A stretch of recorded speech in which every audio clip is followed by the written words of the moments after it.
এই ফ্রিজটা কেন বানাইছে? যে নারীদের সুবিধার জন্য।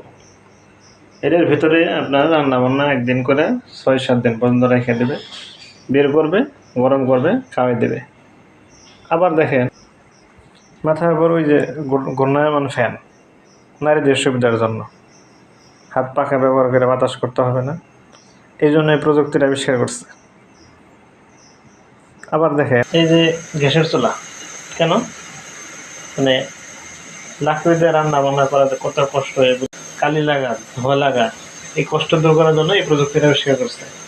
এছাড়াও দেখবেন pressure cooker, rice cooker, Blender, সেলাই মেশিন, বিভিন্ন বড় বড় শপিং মল, পর্যটন কেন্দ্র, ইভেন টাকা পয়সাও শুধু নারীদের জন্যই করা হয়েছে, নারীদের মনোরঞ্জনের জন্য, মানে নারীদের বিনোদনের জন্য করা হয়েছে। মার্কেটে যাবেন, জিনিসপত্র কিনে যাবেন, সবচেয়ে ভালো ভালো জিনিস, ভালো ভালো ডিজাইন সব নারীদের জন্য।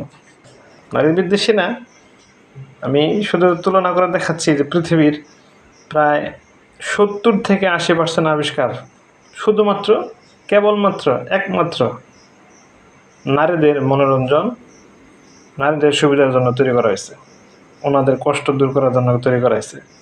বিপরীত দিকে পুরুষের জন্য কী আবিষ্কার করা হয়েছে আমাকে কমেন্টে জানান। ধন্যবাদ সবাইকে। আসসালামু আলাইকুম।